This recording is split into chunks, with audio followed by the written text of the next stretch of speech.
They are the victims. They cried, they became tired, asking justice, justice and justice. Didn't get the justice. That's why they came to get the justice from you people. Because Delhi press, they don't have any idea what is going on in Bengal. It is not your fault. It is the fault of the system nowadays. I have written 6 letters to Election Commission, no reply, no result. But this is the only state where they have appointed the roll observer in the name of BJP officers and 8,100 micro observers. I don't blame all the Election Commission officials because I respect the chair. But who is giving them the direction to behave like this? There will be no democratic voice. There will be no people voice. There will be no voting rights. Then where the people will go? Vindictively they delete the name of the people, the voters. The vandalism is going on. The mismanagement is going on. जो genuine voter है उसको vote देने का हक है. कितना Rohingya को मिला आपको? एक भी मिला.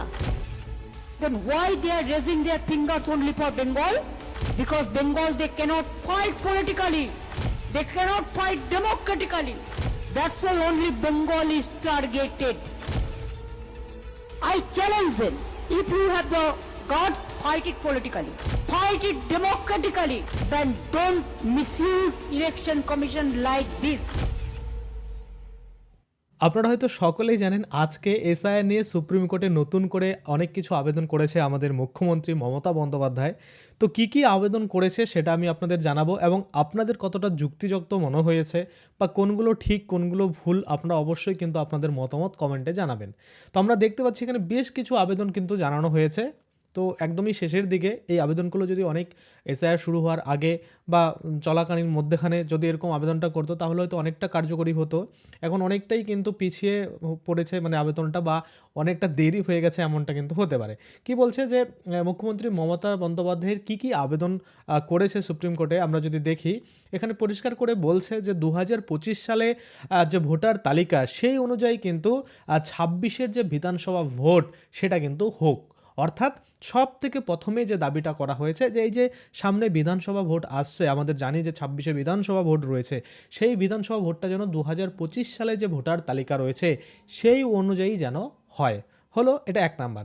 দ্বিতীয় নম্বরে যদি আমরা দেখি যে লজিক্যাল ডিসক্রিপেন্সি যেটা ছিল সেটাতে যাদের নামের বানাম ভুল রয়েছে তাদের যেন কোনো রকম মানে শুনানিতে যেতে না হয় বা তাদের যে কোনো রকম নোটিশ পাঠানো না হয় সেই মতো একটা মানে নোটিশ জারি করতে যেখানে ইআরও এআরও আর ডিইও যারা রয়েছে বা বিএলও যারা রয়েছে তাদের কিন্তু লিখিতভাবে নির্দেশ দেওয়া হবে যেন নামের ভুলের জন্য কারো কিন্তু নোটিফিকেশান না আসে। গেল তৃতীয় নম্বরে আমরা দেখতে পাচ্ছি নির্বাচন কমিশন সব নোটিশ প্রত্যাহার করে নিক। অর্থাৎ যত ধরনের নোটিশ দিয়েছে বা যেগুলো জারি করার পরে এখনও পৌঁছায়নি বা পৌঁছেছে সেই যত রকম জারি করা নোটিশ সবগুলোকে প্রত্যাহার করে নেওয়া মানে আর কোনো রকম নোটিশের খাওয়া নেই বা নোটিশ এলেও আপনাদের নোটিশের ভেরিফিকেশানে যেতে হবে না এইটা কিন্তু দাবি করা হয়েছে। আচ্ছা তারপরে যদি আমরা দেখি 4 নম্বরে বলছে যে ডিইও সিইও প্রয়োজনে অনলাইন শুনানি করুন। অর্থাৎ যদি দরকার হয় তাহলে অফলাইনে দরকার নেই অনলাইনে আপনারা শুনানি করুন।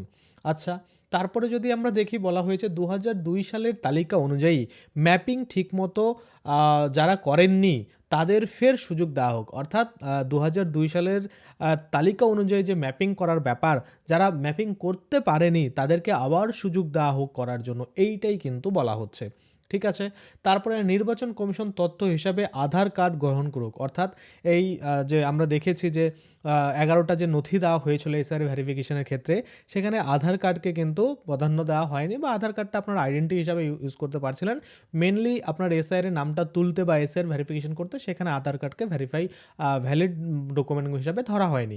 তো এখানে কিন্তু এটা দাবি জানানো হয়েছে যে আধার কার্ডকে গ্রহণ করা হোক এটা কিন্তু বলা হচ্ছে। আচ্ছা তারপরে যদি আমরা দেখি বলেছে যে ফর্ম 7 জমা দেওয়া বন্ধ হোক। অর্থাৎ আমরা জানি যে ফর্ম 7 কি ফর্ম 7 হচ্ছে মনে করুন আপনার যদি কোনো অবজেকশন থাকে কোনো ভোটারকে নিয়ে বা যে ভোটার নেই সেই নামটা তুলে দেওয়া হয়েছে এরকম যদি কোনো মনে হয় আপনার সেক্ষেত্রে আপনি ফর্ম 7 কিন্তু জমা দিতে পারেন।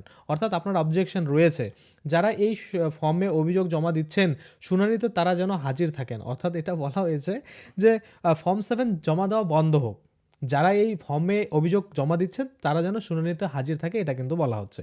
গেল।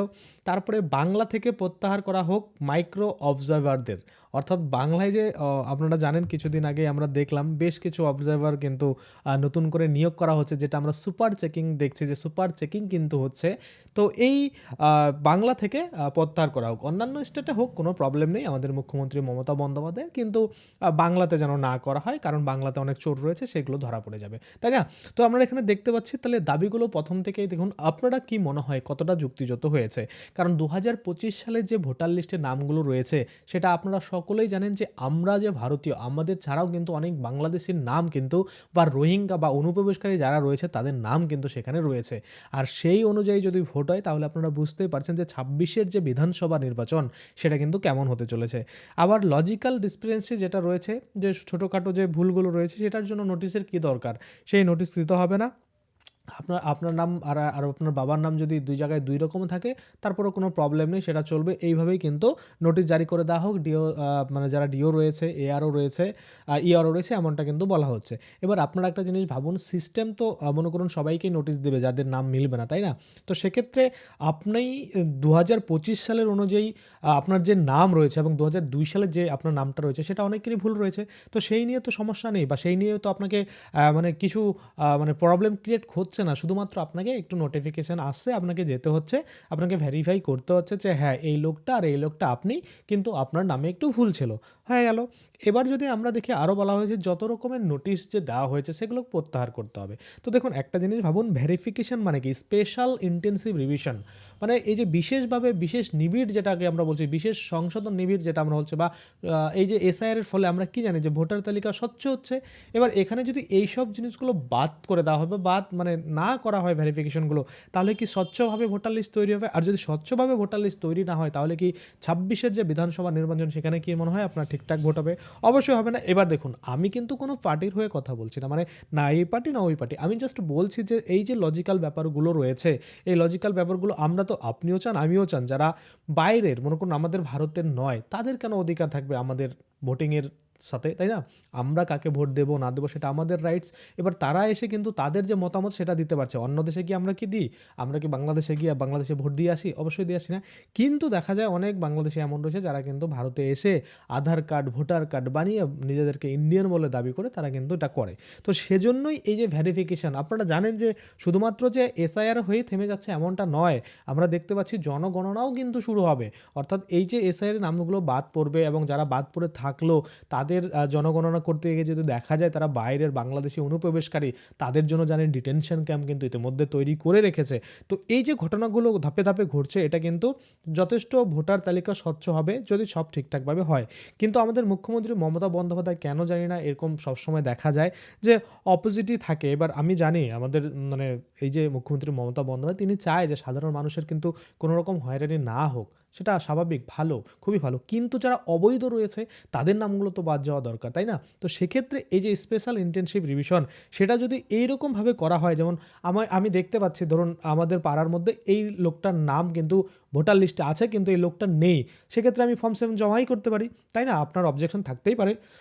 তো এই যে এই ফর্ম 7টা যদি আমি জমা না দিই তাহলে নির্বাচন কমিশন বুঝবে কীভাবে যে এই লোকটা ফিজিক্যালি রয়েছে কিনা? অবশ্যই জানবে না। ওনার তো নামটা ভোটার লিস্টে থেকেই যাবে এবং সেই ভোটটা কিন্তু ভুলভাবে প্রয়োগ করা হবে।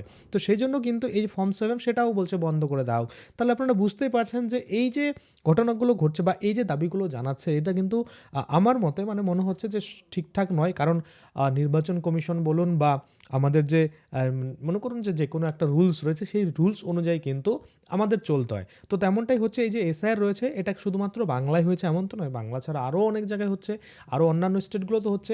তো সেখানে যেরকমভাবে নিয়ম মানা হচ্ছে আমাদের বাংলাতেও সেরকমই মানতে হবে। এটাই স্বাভাবিক, তাই না?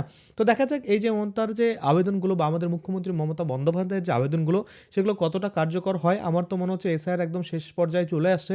এখন আর এগুলোর কোনো ভ্যালু দেওয়া হবে না বা এগুলো কিন্তু নিয়ে অতটা গুরুত্ব হবে না। এখন কিন্তু ফাইনাল লিস্ট প্রকাশিত হতে চলেছে এবং পরবর্তীতে দেখা যাক এটা কি হয়। আমি আপনাদের আপডেট দেবো। এগুলো আজকের আপডেট। আপনারা সকলেই জানেন যে এসআইআর নিয়ে সুপ্রিম কোর্টের নতুন আবেদন মমতার, যেটা কিন্তু আমরা দেখলাম যে কি আবেদন করেছে এবং এগুলো করলে আপনাদের মতে কি মানে ভালো কি খারাপ, দেখুন আপনারা আপনাদের মতামতটা শুধু জানাবেন। আপনার মানে বুদ্ধি বা জ্ঞানে কি বলে যে কোনটা হওয়া উচিত কোনটা হওয়া উচিত নয়। নিরপেক্ষভাবে কিন্তু আমি আপনাদের যে তথ্য সেটা আমি জানালাম এবার বাকি আপনাদের মতামত অবশ্যই কমেন্টে কিন্তু জানাবেন। তো চলুন আজকের জন্য ভিডিওটা এখানেই শেষ করছি। যদি ভিডিওটা ভালো লাগে অবশ্যই একটা লাইক করে দেবেন। যদি আমার চ্যানেলে প্রথমবার ভিজিট করে থাকেন নিচে একটা রেড কালার সাবস্ক্রাইব বাটন দেখবেন, ওখানে ক্লিক করে সাবস্ক্রাইব করতে পারেন।